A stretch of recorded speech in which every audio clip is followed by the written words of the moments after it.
Irvin and I were talking about this in the break. Look, by moving on from Amari Cooper, creating a standoff situation with DeMarcus Lawrence, and looking to move Lyle Collins, I think there's a lot of people around here scratching their heads going, what is this What? offseason approach, particularly when you've got 1 year left on Mike McCarthy's contract for he and his staff?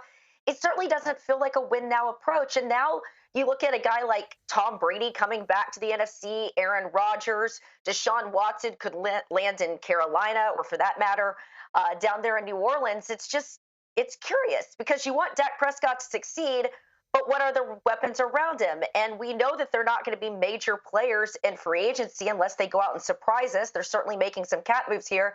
But all indications that I've been given is even some of the free agents that they have, they're essentially letting them go test the open market, see what the market bears, then make offers with their guys. So I don't quite understand the approach. I'm just telling you what the approach is. They truly feel like they do a good job drafting. They feel like they do a good job of retaining the players that they want.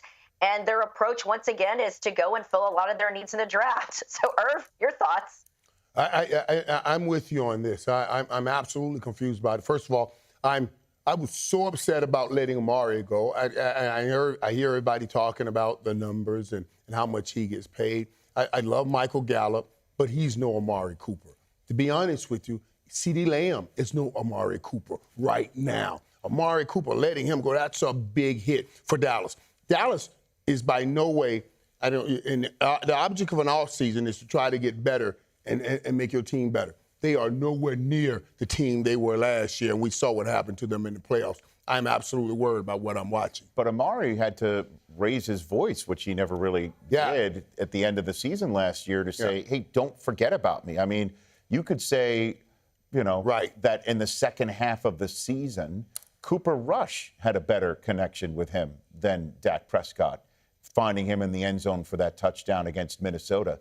And I just saw you made that gesture, Jane. Jane, you're spending a lot of time over there, Jane. There has to be something that is going on behind the scene that we don't know with Amari Cooper that I don't even know about.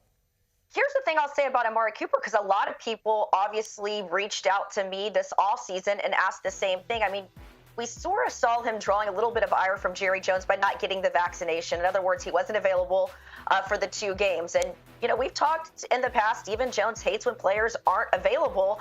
But then he also made that comment at the end of the season that if you get the ball and you're in the middle of the field, you've got to catch it. But I didn't think that was necessarily fair, Michael, and I don't want to get a call to the principal's office over this, but you look at that Minnesota game, and he was so clutch on some of those drives for you. And I've never been told that he was a problem in the wide receiver room. If anything, that wide receiver room was a little too quiet, but I felt like he was a true playmaker for you. And remember, when they tried to do the whole wide receiver by committee thing, that didn't work, and Amari changed the trajectory of that offense. I've always gotten the sense that he's a team player. He's a little different, but not a distraction or a problem. I think the biggest issue here had less to do with who he is and more to do with what he was owed. And again, I keep going back to the way they structured that contract.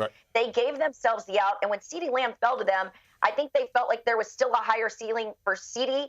Feed him the ball more, and I think they feel good about what they can get out of Michael Gallup as a number 2. That's the only way I can I got to push back on one little thing here, though, because when they tried wide receiver by committee with Allen Hurns and all those guys, they were nowhere near the talent that this committee of wide receivers have. We have to say that even without Amari Cooper, the group they have now, the Cedric Wilson, Michael Gallup, and CeeDee Lamb, is way better than the group they had when they tried that right before Amari got it. So let's